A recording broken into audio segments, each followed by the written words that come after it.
In our podcast, Hearing the Unheard, Stories of Transformation, we discuss a variety of sensitive subjects such as suicide, suicidal ideation, self-harm, abuse, and faith crisis.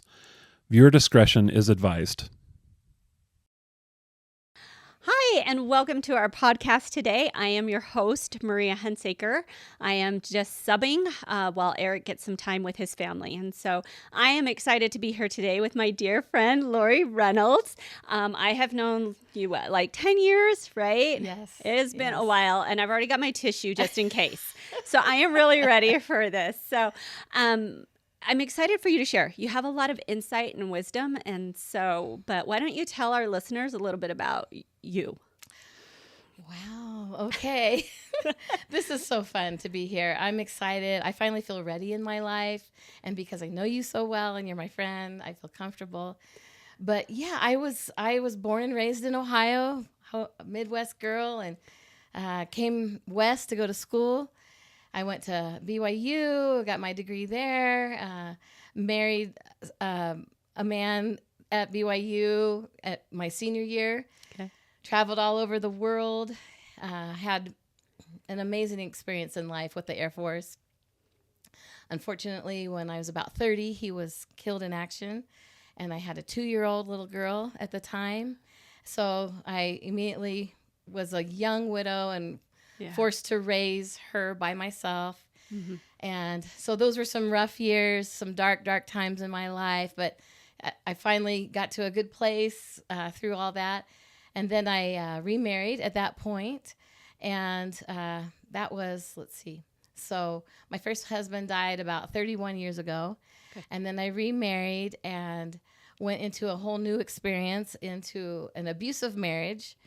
And finally parted ways and went on my journey about 15 years ago from that. And so that's why I'm here today, is to talk about whatever, Maria, you want to talk about with those journeys I've had. And I'm glad to be here because I feel like so much of the time, and in our culture, women don't talk about these issues. Mm-hmm. I think we feel labeled or misinterpreted. Yeah.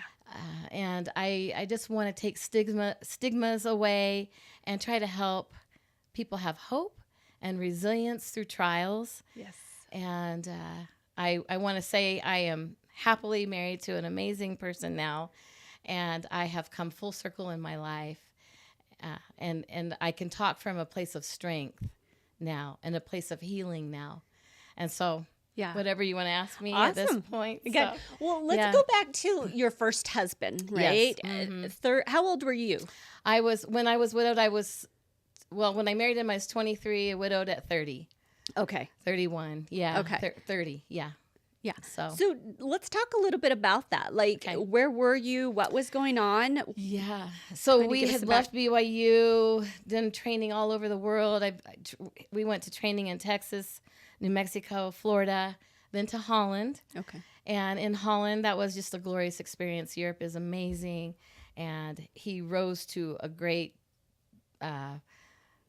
he just was really good at what he did. He was a Top Gun kind of pilot and got an opportunity to fly in the Pacific in Okinawa, Japan. And we were stationed at Kadena Air Force Base, which was an amazing experience and great for his career. And that, 2 years into that tour, 2.5 years into that tour, he was killed in action in Korea over the Yellow Sea. An accidental mishap. And I mean, talk about life-changing. You're so young. You're at the pinnacle of your career. Yes. I mean, our next move was to Scotland. Mm-hmm. We had that all lined out. He was supposed to come home on a Friday night. We were going to start moving on a Monday, and he was killed Friday morning. Okay. So that is sobering, yes, to say the least. So you're in a different country. Different just country. You and your isolated. daughter. Mm-hmm. Yeah. Yeah. And how did you find out? How did so they tell you? The way I found out, it was just like in the movies. I mean, I've watched movies since and said, oh, that's me. I did that. I lived that. But they come to your door. I call them the posse. There's 4 of them. Mm-hmm. And it's usually a leader, a chaplain, a wife, and a medical person. Mm-hmm. And they come to your door and I mean, the minute you see him, you know what it means because you're trained as a wife, an Air Force wife, to know what that means. Yeah. So I remember saying, they knocked on the door, and I remember saying, is he alive or dead? Because I knew what that meant, and that was a rough moment. That's so surreal because you just think, oh, there's no way, I'm 30, I'm young. I mean, we're just going, we're having an amazing experience, and got this little girl, this beautiful daughter of mine, and they said he's missing. We don't know where he is. He's down in the ocean somewhere. Okay. And so that's actually worse because we're trained to know that in Korea, if you go down, there could be opposing forces that would gather up the person, and then they'd be in a concentration camp or be tortured. And so I was hoping that wouldn't be the case for him. Right. But for 3 days they searched for him, and even the Navy SEALs came on board with the Air Force and searched for him, and they never found him. And so that was even harder because there was no closure. He just disappeared off the face of the planet. Yeah. And, and I thought to myself, what am I going to tell my child? Like, where's her dad? I don't know. Yeah. Nobody knew where he was. Yeah. And, a year later when we went through the accident board, basically what happened to him is another airplane hit him, and they collided. The other pilot punched out, and he went down with his aircraft. And because the Yellow Sea has deep crevices, they figured that his airplane was covered up by silt, and they never found the airplane or him. Okay. Yeah. So you can imagine how traumatizing this was for me. And it was hard because in the military, they kind of take over your home.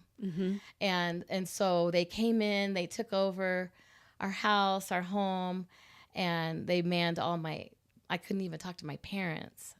I could, through other people, you get this communication out. Yes. And even his parents. So it was just this weird, all of a sudden I'm taken over. My life isn't my own anymore. Yeah. In an instant, my life changed. And but not with the support you kind of needed at that time. No. And that's where, it's just... It's so sobering. It's so dark. At first, I couldn't grasp it. At first, I'm thinking, they're going to find him. It's just for a minute. And then as the days progressed and more people start coming into my house, and there's all the chatter and the talk. And then I realized there were reporters that were trying to get to me, and it's an international incident, and all this stuff was going on. I realized this is serious, and oh my gosh, my life is never going to be the same. And I didn't break down. I was the strong woman for a long time. Because I had my little girl, and I wanted to be strong for her. And everybody kept saying, we want to take her, and I didn't want anybody to take her away. I mean, I can remember a point in time where right in the beginning, those first 2 days, I wasn't even allowed to go to the bathroom without somebody, the bathroom door cracked open so they watch you, that you're going to take your own life. Okay. Because I guess people do that. And it hadn't even crossed my mind to, because I'm still just grasping it, but they watch you like a hawk. Okay. Do you need sedatives? Do you need this? And I thought, no, I'm okay. I want to face this. I want to know what's going on. I want to talk to the other pilots. Yes. Who were my dear friends and helped me through. And so it's a brotherhood there, and a sisterhood there. Wow. Yeah. I mean, it's nice to know that the military's protective and watchful and all of that. So how long were you kind of in this limbo state before you were able to come back to the States and reconnect with family, or did they go out? Yeah. So that's going to shock you. So from the moment I learned that he was missing in action till I was moved off the island was 14 days. So fast. Yeah. And I've later learned, I think you represent death to the community, and they don't want that. And they want, they don't want that around, and they want the other pilots' mental health to be okay. And I get it now. But when it happened to me, it was very painful and hurtful. Yeah. That you are just whisked away that fast after all the years that you've dedicated to them and to his career and all that. And I didn't even know who I was anymore. I had worked so hard to help him further his career that I had given up so much of myself. Right. And I moved home to my parents' home in Ohio, and I was pretty numb for a while. Mm-hmm.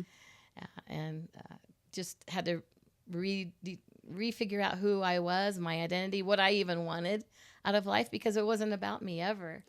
Yeah. It becomes all about them. It's a very tight community, and you are there to help them succeed. Right. Right. So then when that's all taken away from you, it's like your floor is cut out from underneath you, and I didn't know what I was going to do next. So how did you recover? You're back in Ohio. Yeah. What's happening? What's going on there? Yeah, recovery was difficult because as it starts sinking in, you go through all the stages of grief, right? And you go through them multiple times. You get angry multiple times. You get sorrowful multiple times. It's not like you go one and done.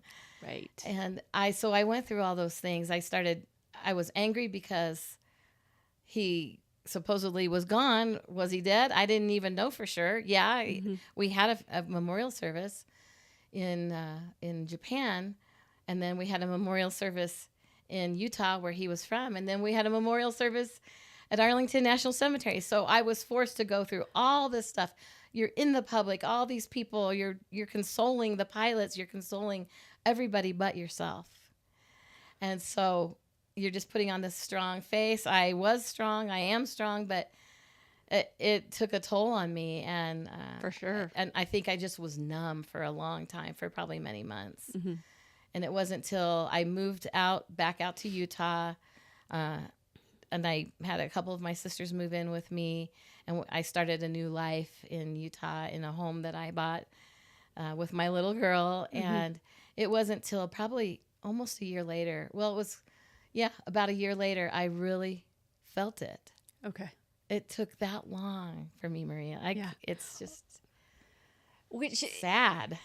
Yeah, I mean, there's so many things to that, right? A whole year later that you could actually feel the emotions. You were able to put your guard down in essence and not have to be strong.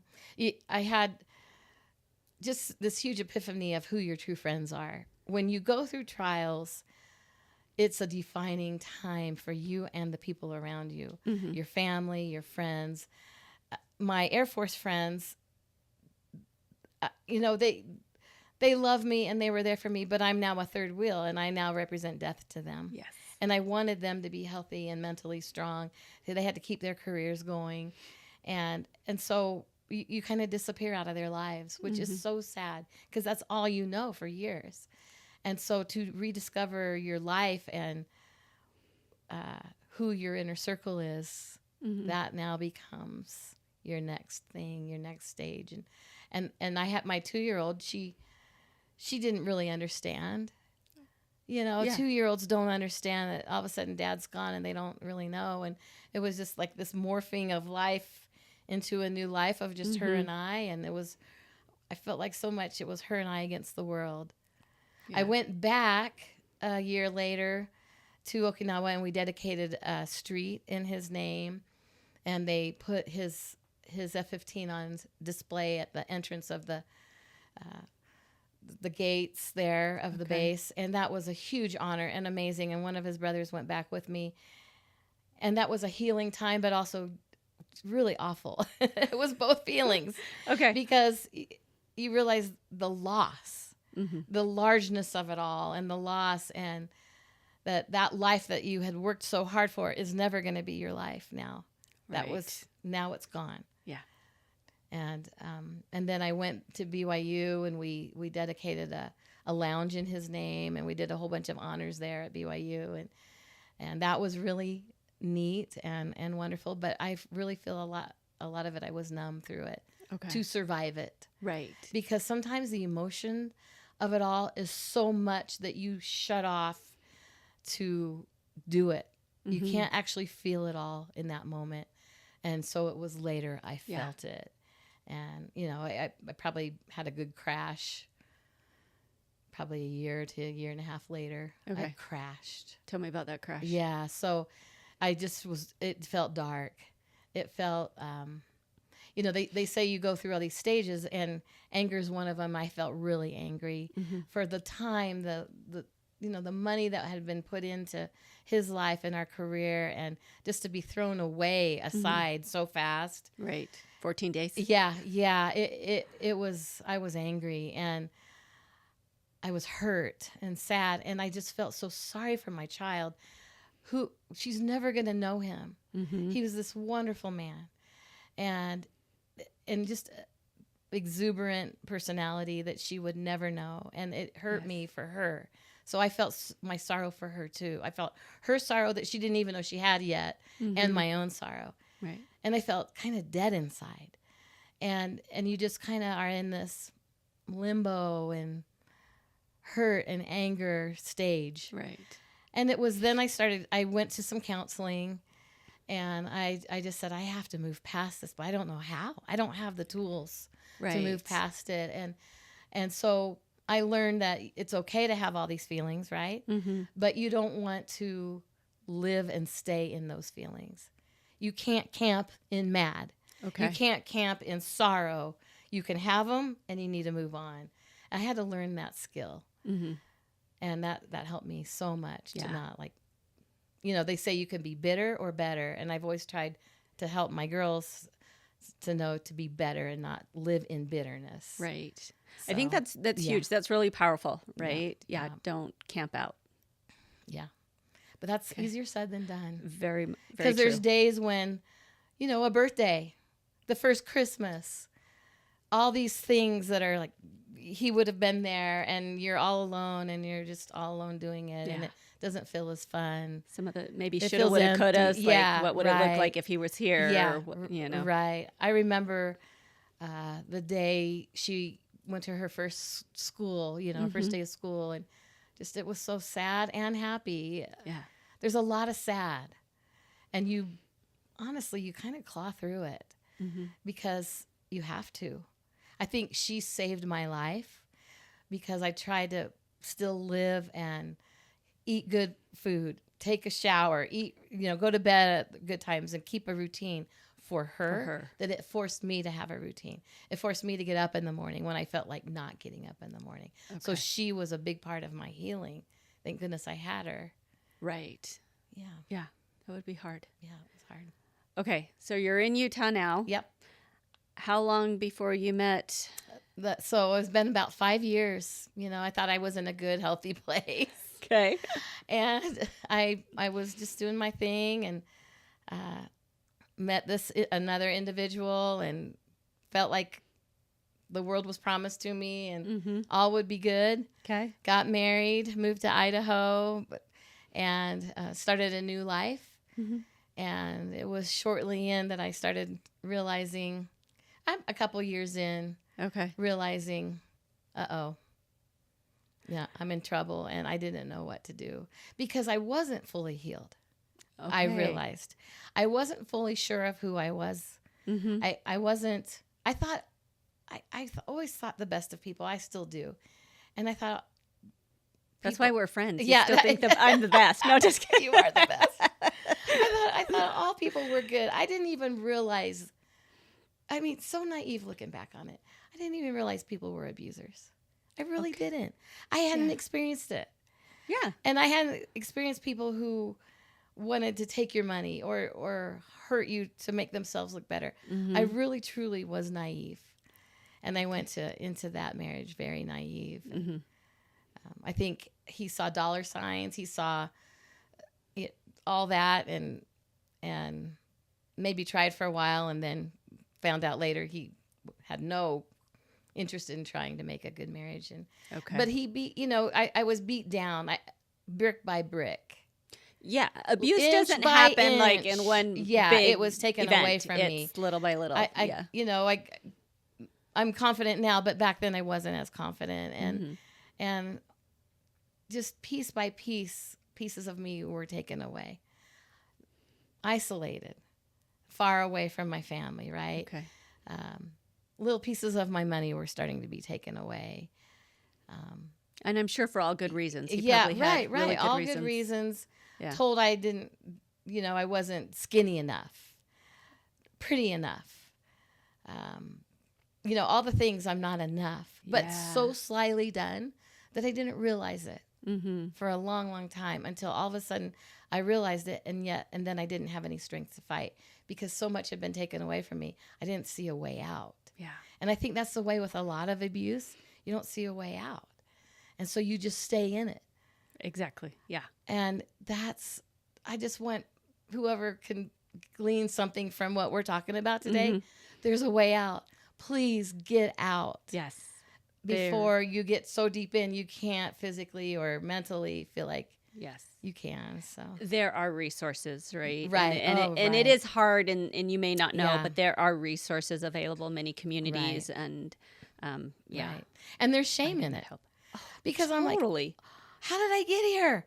I'm so ashamed. I didn't want to tell my sisters. I didn't want to tell my parents, although I'm sure they could see it. Yeah. And they weren't saying anything either.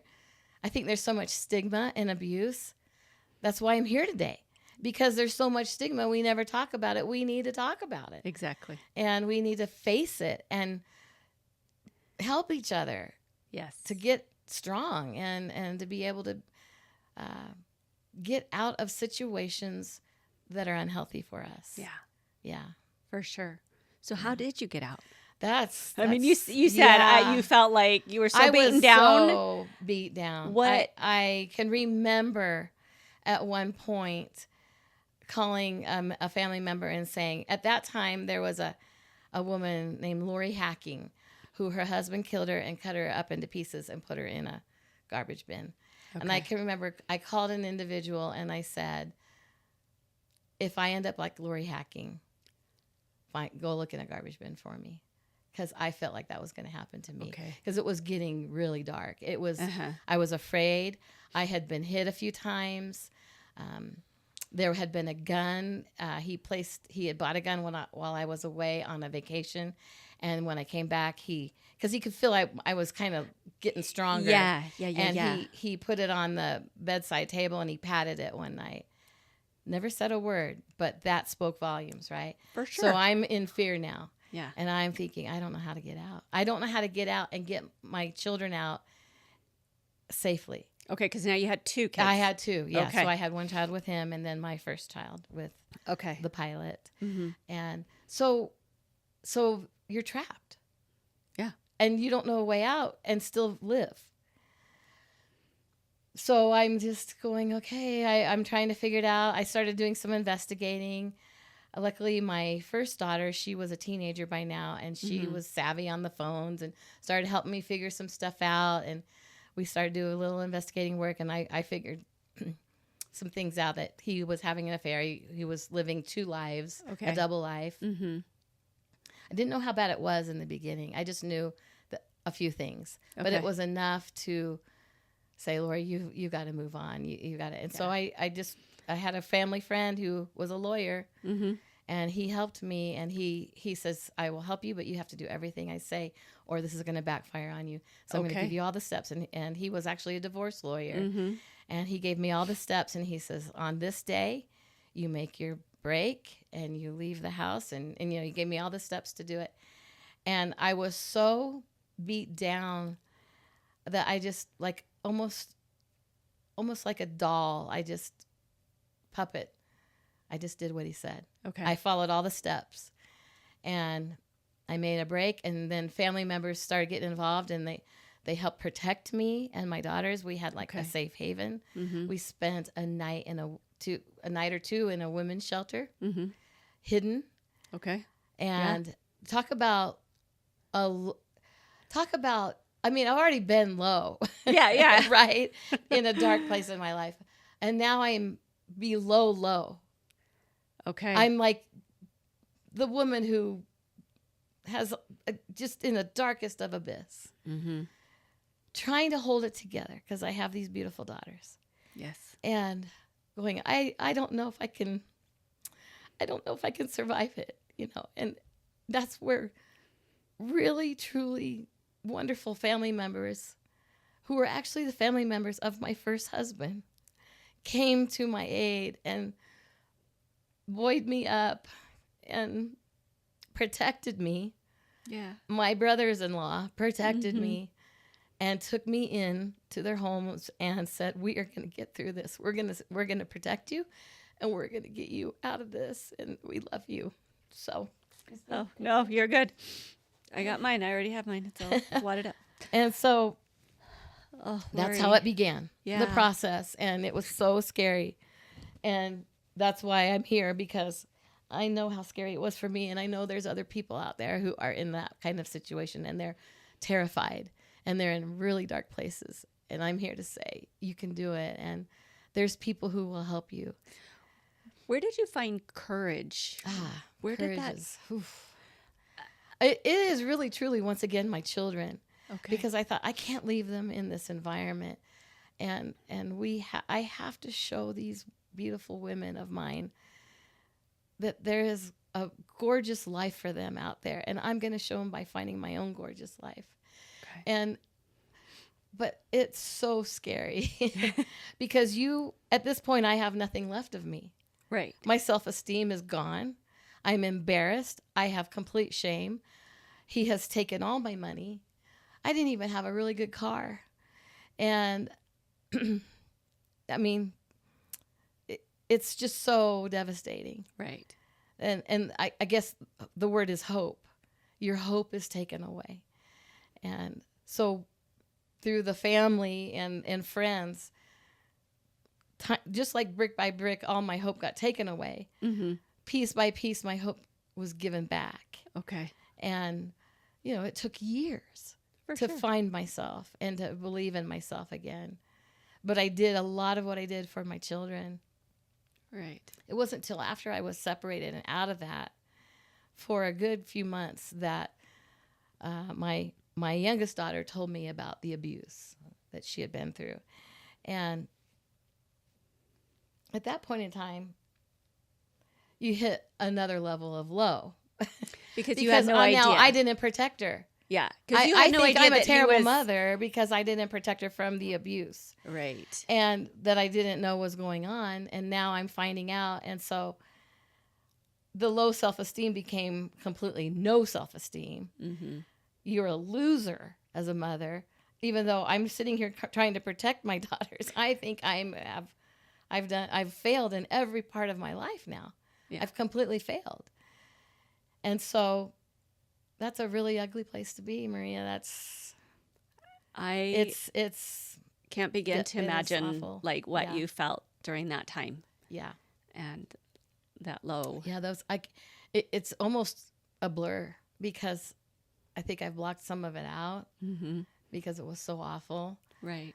But I also have this weird sense of when I see other people, I recognize it because I lived it so intimately that I can see that sorrow in people. It's crazy. And I think that is one of the good things that's come out of all this. And there's so many a blessing people. of sorts. Yes.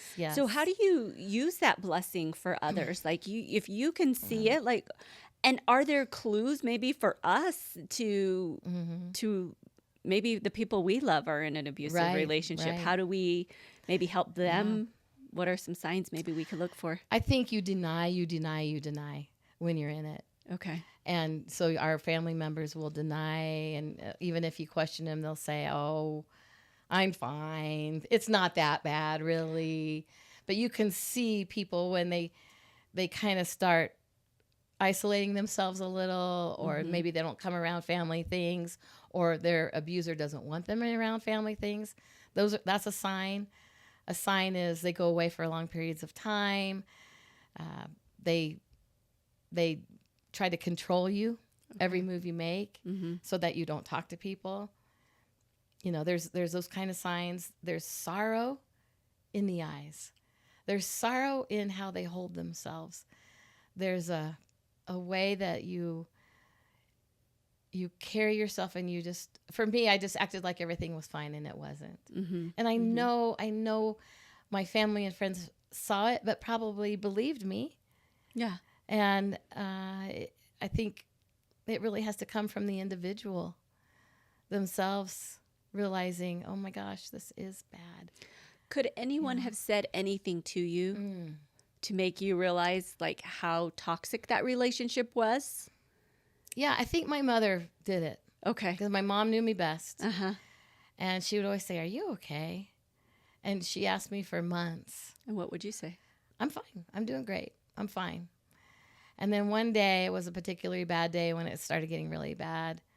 I broke down and I said, "It's not fine, Mom. But I don't know what to do." And she and I cried together, and I don't think she knew what to do either.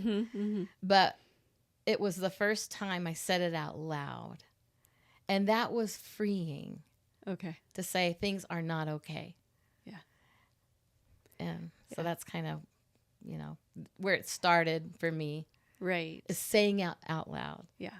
And because it inside, but it's verbalizing it that kind of brings that extra power to it. Right, right. And once again, it's the admitting I have a failed marriage, admitting I have a failed situation. It's awful because I've always been, you got to achieve, you got to do, Yeah. I was born and raised to be an achiever, and in my first husband, and you're a fighter pilot, and you're this, and you're amazing, and you get your degree, and then to have all this crumble away and find that I have nothing now, it's the most devastating feeling. Yeah. Yeah. For sure. And to admit it. Yeah.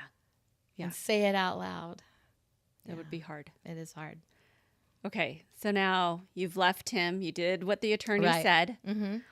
How hard was that? Okay, that's hard, right? That's hard because you don't know your future. I'm a very what's our plan? What's the year plan person? I have no plan. I am winging it. I'm scared. I have no money. What are your fears at that point? Yeah, your fears are, where am I going to live? How am I going to feed my children? I haven't worked for a while. I now have to work and get back skills to earn a living. I have to tell people. Okay. Yeah. We need counseling. And I don't know where to go. I don't know who to talk to. I don't know these avenues that you're talking about, that this is all this amazing stuff that you guys do. I didn't know where to go. Right. I had no resources at all because it wasn't even in my realm of where I would be next. So I didn't think about it. So it was a lot of friends and family helping me baby step into these things. And I didn't know how bad the abuse had been with my child. All of a sudden now police are involved. DCFS is involved. And once again, second time in my life is not my own. People are taking over all these things. And that got really scary. Yeah. Really scary. I cried myself. I think my eyes were closed shut for a good week. I cried so much I couldn't even see anymore. So swollen. I was in a really bad place. Was there ever fear that he would do something? Yeah, my first father-in-law installed cameras and alarms on my apartment. Okay. And so that I would be protected. Yeah. Okay. And you left Idaho. Right. I moved back to Utah. Okay. And at this point in time now, we're looking at court. Yes. And all this kind of stuff. And that was a whole nother planet I'd never been on either, right? And it's a whole different ugly, too. Yeah, different ugly. And then here's what's scary about abuse, too, is people don't believe you. That's before the Me Too movement. That's before, right? People are like, well, is she lying because she doesn't want him to see the child or whatever? Well, the child's telling me things that I've never heard before. So, but everybody has to vet you out. You got deputies vetting you out. You got counselors doing psychoanalysis on you. And you're telling the truth, but it people are questioning you, and it makes you second guessing yourself. And how could you not know that your child was being abused? Or why did she stay so long? If she was being abused, why did she stay so long? Right. Yeah. So that's a whole part of this too. That's so scary for people who are in abuse, because you're hoping somebody will believe you. Yeah. And my child was hoping her mother would believe her. And so many parents don't believe their children. And that is so painful for the child. And then they harbor that the rest of their lives.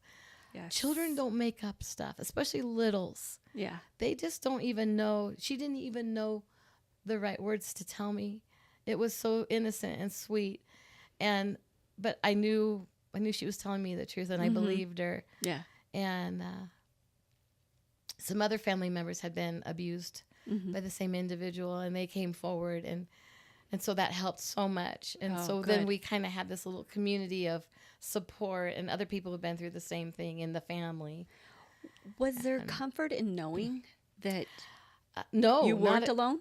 Not at first. Okay. Not at first. There was no comfort to be had anywhere. Okay. There was no consolation. It was just complete and utter raw pain and hurt. And I remember the day my daughter told me. I was driving, and she told me, and I pulled to the side of the road, and I threw up. It was physical too. It wasn't just mental or emotional. It was, you just start physically going down. Yeah. Because it's so much to carry. These shoulders can only carry so much of this load. Yeah. And you need somebody to help you carry that load. Yeah. There's a book called The Body Keeps the Score, and our body does. It does. There is that connection to mind and body. I was breaking down. I was losing hair. My teeth were getting cracks in them. Like, it was the weirdest thing physically, what was happening to me. Yeah. And, you know, for anybody who's listening to this with you and I, please talk to your family or your friend or whoever it is, because I think after a while, certain members of my family probably got tired of hearing it. But I had to talk about it. I had to say it out loud because I was having all these aha moments and things I was figuring out. But it's so uncomfortable for other people to hear that they don't want to hear it. Because it's almost like if they don't hear me, it didn't happen. But I needed somebody to hear me and to listen. Yes. And I needed them to hear what had happened to us. And it was very uncomfortable for our family. Yeah. And I love that you said that I needed somebody. And so being able to verbalize that, I need to tell my story. Yes. I need to share this. There's power in getting those words out, right? There's something about being able to be authentic and share our story. Right. And you're right. It is uncomfortable for people to hear. We live in a certain Christian community here in Utah. And this is never talked about because we all have to be perfect. Yeah.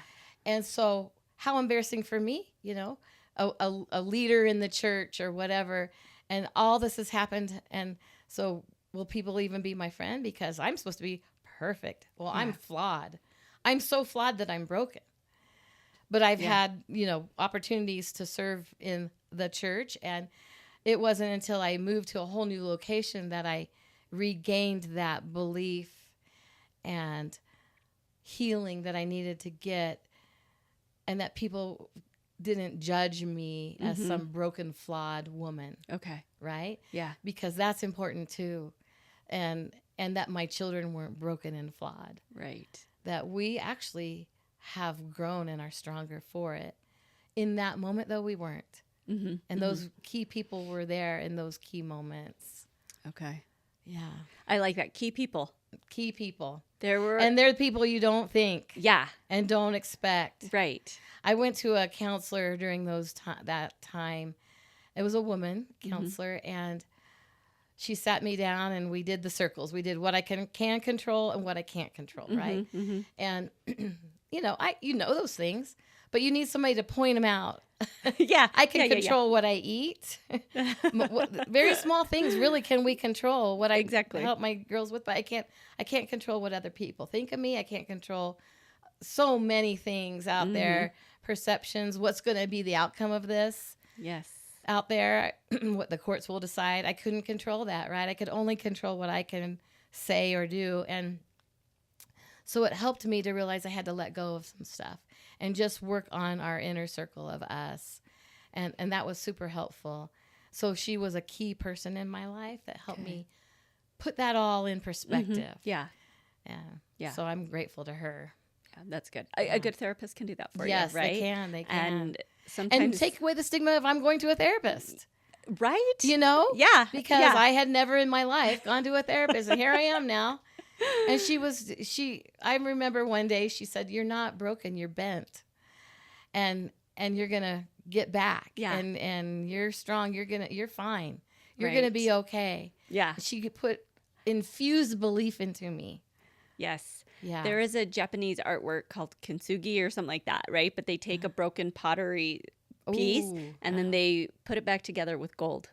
Oh, And it's my beautiful. And I hope I'm gosh. saying it right. But it is Uh-huh. a beautiful piece of artwork. And then it's whole again. And it's even more beautiful. And I think when I think of broken, I think of that. We can put those pieces back together. You said I had to put pieces back together piece by piece. It was taken away, but you put Right. it back piece by piece. And I bet you inlaid it with some really strong, beautiful metal, right? Yeah. Some gold. Right. Um, Oh, yeah. Definitely the stronger for all this. exactly. But it's almost like you have to go through the dark to find the light in these situations of life.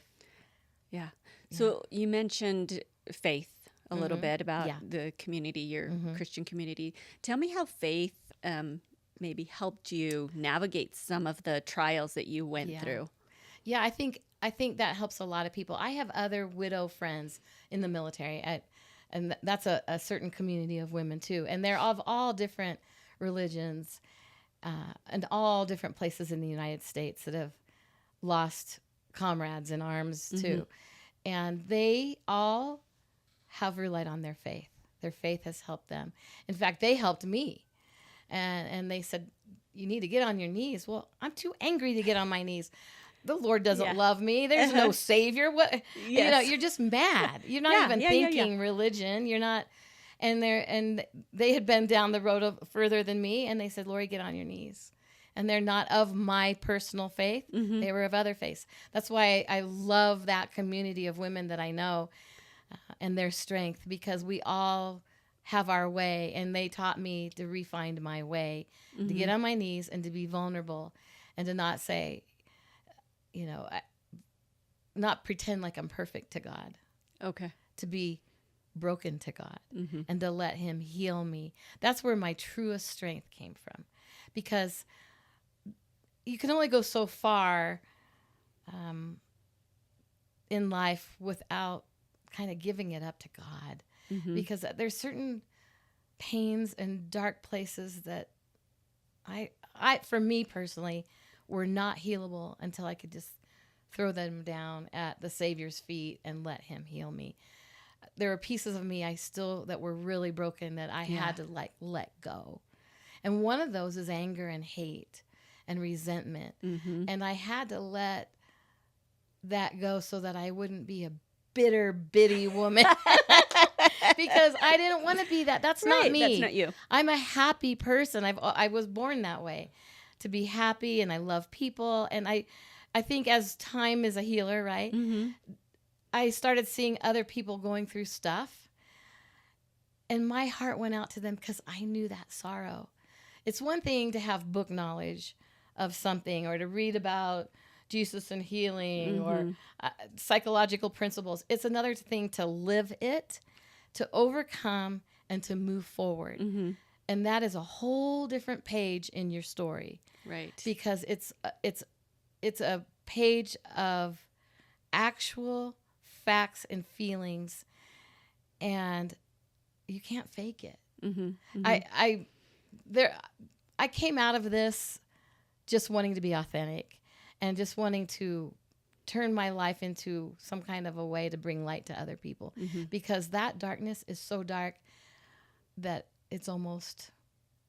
you almost can't escape it. Yeah. We need a light. We need light. We need people. We need a faith, whatever it is. Yeah. I mean, if it's for me, I needed to go to work, and I now love work. And work saved me. My children saved me. We petted dogs together. We did sports together. We did music together. All those things are little pieces of healing along our journey. For sure. Yeah. Yeah. So. Okay. So now, years later, you meet another man. Right. And I didn't want to meet him. I had a career. My oldest was now in college, and I had this really, really wonderful 10, 11-year-old who was hurting, and I had devoted my life to just creating good experiences and trying to have happy and provide for Trying us. to help her heal. Yeah, too. and to help her Yeah. heal. And I mean, hours of counseling, hours of sobbing and sorrow. Mm-hmm. And we're talking the ugly crying, the crying where you are. It's not like the pretty pat like, your yes, eye let cry. me- No, it's like deep, awful.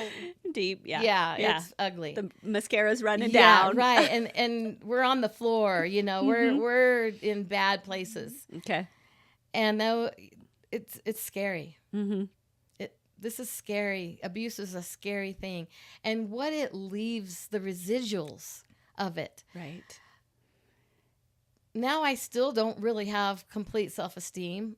I'm pretending like I do, right? I'm giving my hate up, but it's slow. I know people say they can forgive overnight. Mine has been a path of forgiveness in pieces, little pieces of forgiveness. And for her too, and that healing has come slow for us. And so I just was in a good place, almost like in a cocoon. Okay. A strong woman cocoon, no man can touch me, right? I don't need a man. Yeah. Yeah, I was there. Right? Yeah. That was me. And I had some coworkers who knew my story, and I've always been blessed with amazing coworkers. And in this particular place, they said, you need to meet this individual, and we're going to actually take you to meet him at a dinner. And they really did. They picked me up, kicking and screaming, and I met him, and it was just this healing time. He was is such an amazing individual, so full of love and kindness that I couldn't deny it. And I wanted to. I didn't want to like him. I didn't want to love him. I know. I didn't want to trust him Yeah. because I didn't trust men. I didn't trust anybody, very few women, because I felt like I had been betrayed by so many people in my past life. And so I tested him a little bit, and he just didn't care, loved me as is, which is a very rare kind of love. Mm-hmm. I think we love conditionally a lot, and he didn't. He loved me torn and broken, and he loved my child. Mm-hmm. His children loved us also, as is, and it took them time to accept us.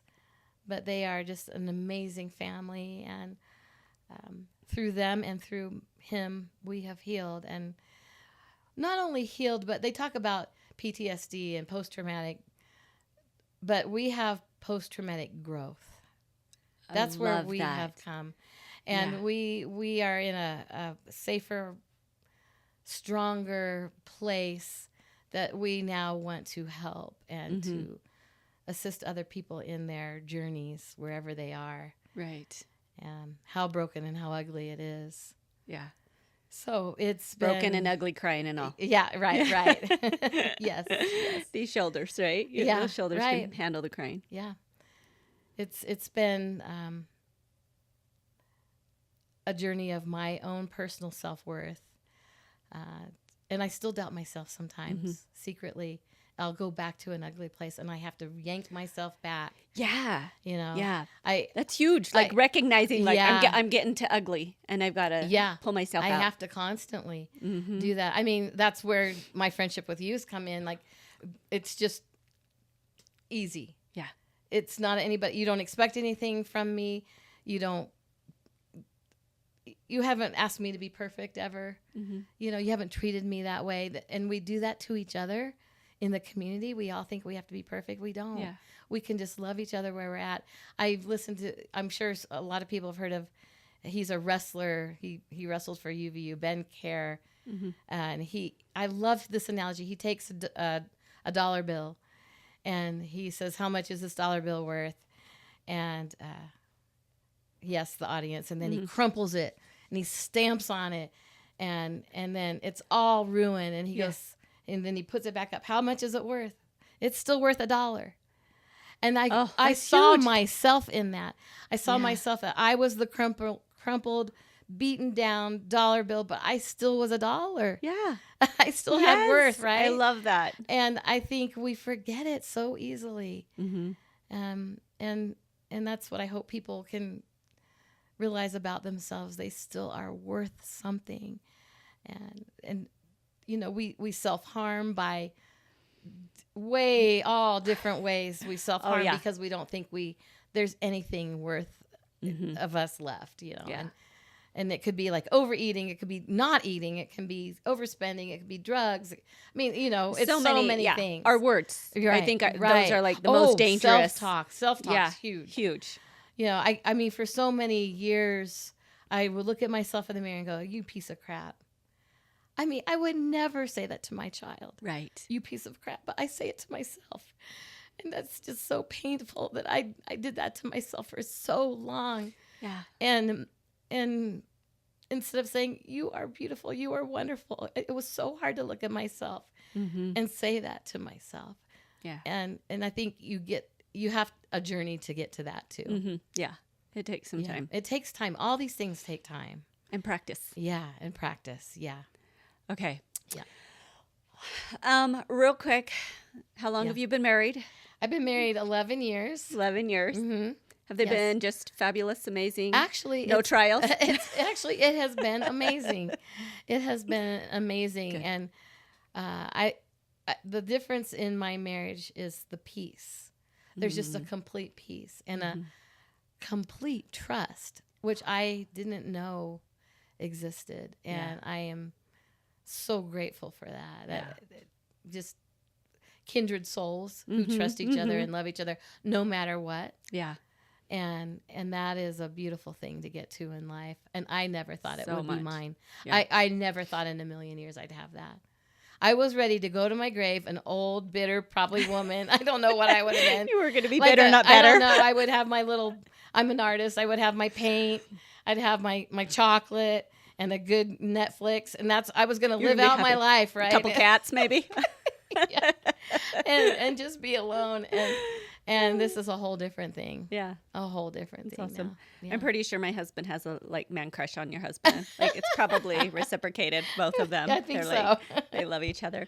Okay, Lori, we have talked a lot and shared a lot, and I want to thank you for sharing your insight and what you've learned. And as we kind of close up here, what are your final words of wisdom that you would like to give our audience today when it comes to maybe dealing with trials and trauma or faith or children? Mm-hmm.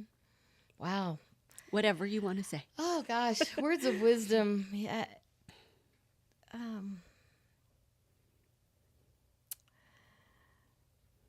I turn to books.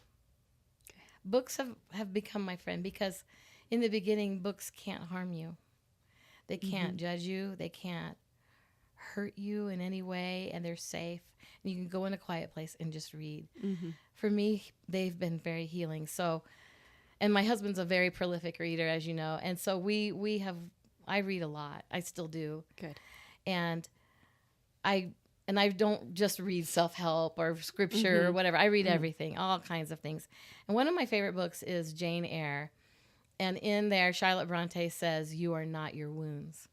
And I actually have that in my bedroom. I have that as a kind of mantra for my personal life, that I am not my wounds. I am stronger than my wounds. My wounds have healed and created scar tissue that is stronger than the real flesh that it was. And so that is one thing that's out there for those who are struggling and going through dark places, that you are not your wounds. You can heal and you can be better for this. And so that's one thing I hope people can grasp onto and hear today, and that you don't have to be perfect.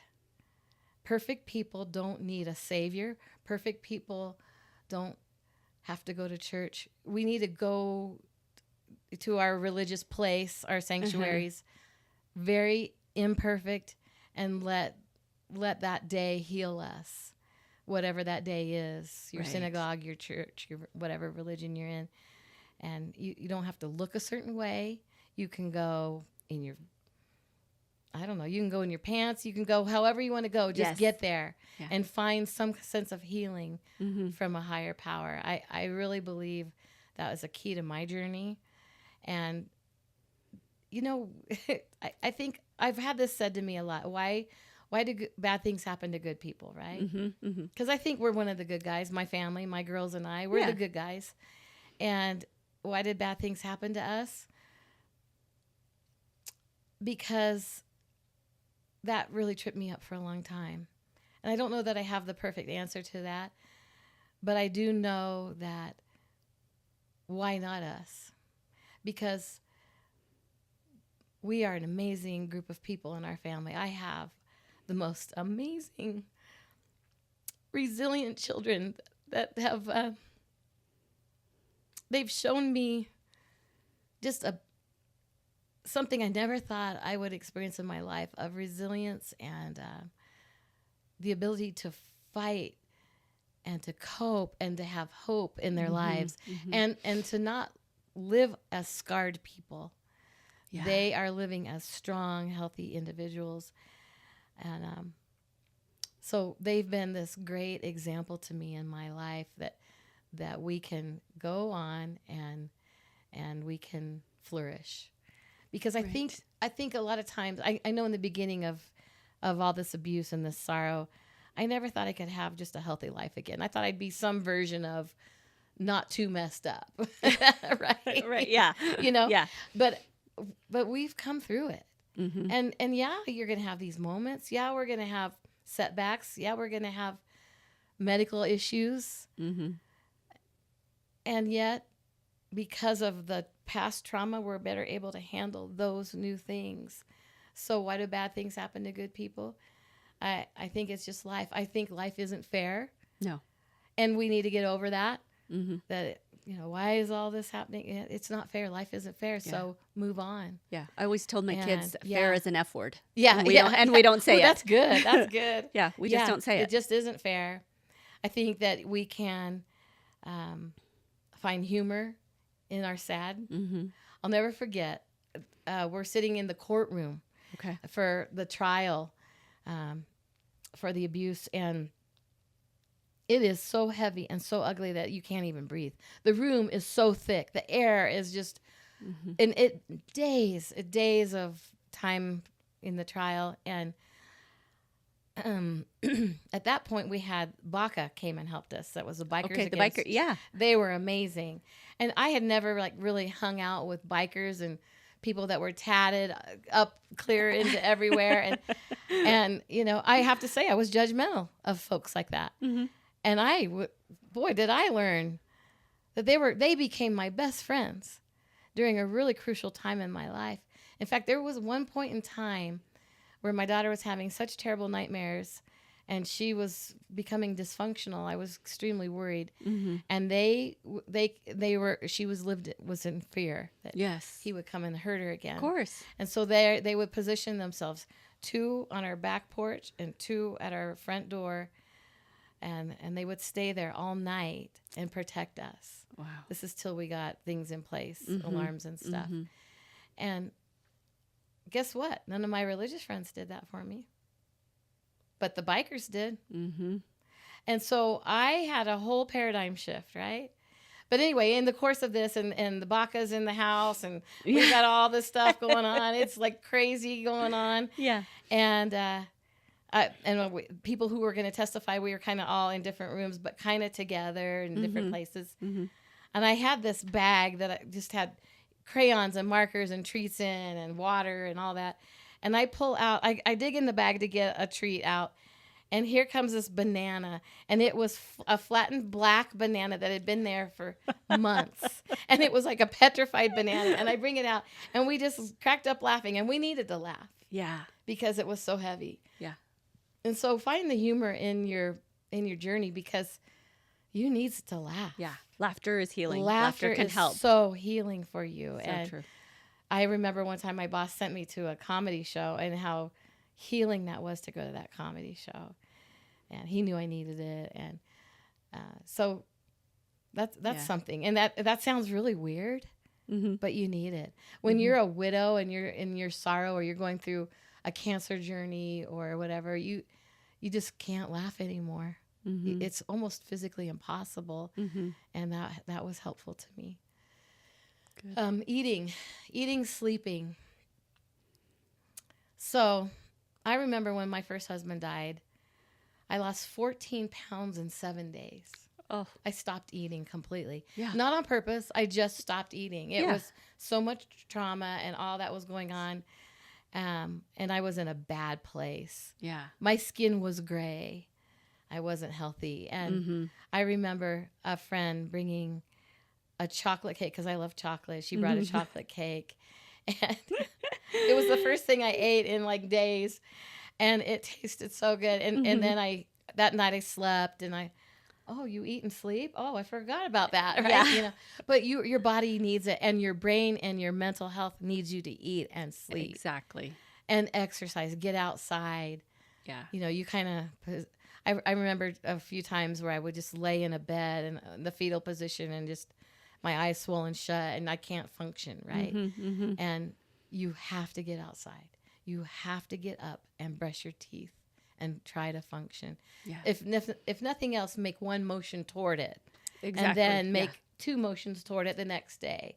Yeah. And that is healing. And it's just really practical things like that are healing. Like I said, animals are healing because they don't hurt you. They just love you. They just love to be petted. Yeah. And that was so great for my daughter and I to do that. My other daughter, we really got into the sports, into soccer with her, and that was healing because we had to be outside. We yelled at a few refs. It was a good, got some anger out. It was all great. And so it sounds silly, but those practical things that it's all these things together. And then you find the thing that's your thing. Maybe you're a guitar player. Maybe you want to cook brownies one day. Cook the brownies. Who cares what you eat? Just eat. Yes. Right? I mean, don't think you have to be healthy. Just drink water. People would force me to drink water during all that court stuff that we went through. I can remember one time the court will appoint a guardian ad litem for the child when they are in this kind of situation.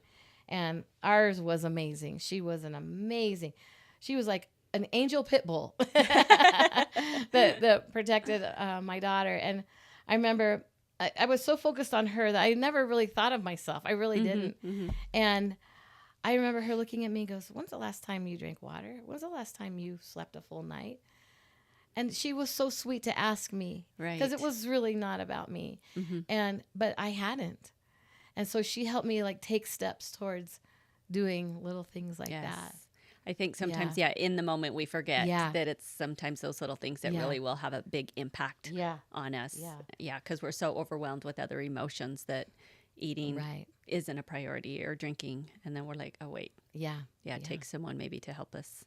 I think when you are in an abusive relationship, you start second guessing yourself because you made a bad choice to marry or be with an individual who's abusive. So then, oh, I don't have good judgment. Oh, I'm stupid. I'm dumb. I can't do anything. And so I was thinking, I'm stupid. Yeah. I'm dumb. I can't make good decisions. I second guessed everything I did in my life. Truly. How did you move past some of that? Yeah, that's hard. I wrote this down today as I was thinking about some things I wanted to share, and one of them is let yourself succeed at something. Okay. Because you don't think you can succeed in anything. I didn't even know. Boy, I didn't even want to call my sisters. Because that's like so close and so tight, right? Because I thought they just all thought I was a loser. And finally, I just had to say, okay, I started painting. I started making. I knew I could craft. I knew I could paint. Here I am with a degree I wasn't using, right? But I knew I could paint. I knew I could make some things. So I just started doing little things like that. Okay. I opened up like a little Etsy site. I started crafting and painting because there's again, the paints can't hurt me. Right. The brushes can't hurt me. The wood won't hurt me. Yeah. I'm safe with this, right? Like my books. And so, I made something beautiful today. Okay. I created something that was worth somebody enjoying or looking at. And so it's those little tiny wins. Could a small win be just even getting out of bed? Yeah. Oh, yeah, absolutely. A small win is I'm worthy enough. Oh, this is really painful to say. I'm worthy enough to put makeup on because I'm not ugly and stupid and dumb. But you think you are. Mm-hmm. And I mean, this is so raw because this is stuff you never talk about, right? Right. But you're worthy to have a cute hairstyle. You're worthy to paint your nails. You're worthy to get an ice cream cone. Mm-hmm. You know, it's just so simple. Right. But you're stuck in a really ugly place. And so those little tiny wins are what helped me. Yeah. I baby stepped right back into life. Yeah. Into living and reality and purpose, and that I'm not dumb and stupid. Yeah. Yeah. Oh, you're not. Far from it, my friend. Far from it. Oh my gosh. But you are stuck in that. Yeah. Oh yeah. It's like quicksand. It's so real. It is. It's like quicksand. Yeah. And you can't get out. Mm-hmm. And then you get out and you fall back in the quicksand. And then, you know, and that's where friends, I have such good friends that have like yanked me out of it so many times. Right. And now I feel like I can yank other people out of it. And you do. It took time. Yeah, for sure. It's a process. I think that's sometimes what we forget is that some of these things take time. Yeah. And we live in a world where we want it like this, right? Yeah, we want it door dashed. Yeah. And right. It's going to take longer. It's going to be like a home cooked meal where you're making everything by scratch, right? Starting again. You're rebuilding yourself. I remember, you know, there were years of like really lean years with money. And so one of my things is be kind to other people, because you never know. Everybody has a story, right? Everybody has a sorrow that they're carrying, a pain in their heart that they hold that's not quite healed. And on any given day, you don't know what somebody's been through. Exactly. And so one day I was in Smith's right here in town, and I was buying groceries, and I saw this purse, and I needed a new purse really bad, but I couldn't afford a new purse. Yeah. And so I had the groceries and I had the purse, and at the end of the line of groceries, and I just remember saying to my daughter, "Oh, I'm gonna put the purse back, and we'll just get the groceries." And I just said it really quickly. I don't think we can afford it right now, or whatever. And the lady was really sweet that was checking me out. She was like, "No problem, no problem." And this woman behind me goes, "Give me that purse." And she goes, "She needs that purse. That woman needs that." She didn't know me. Had no idea. I was just me and my little daughter, and she bought that purse for me. It was the kindest gesture. Yes. And she could probably tell I couldn't afford it or whatever. And to this day, I still have that purse, and I've never used it, because that purse symbolizes kindness to me. Yeah. And so be kind to people, because you never know what battle they're going through. Right. And on any given day, somebody you're in line at the grocery store with. Yeah.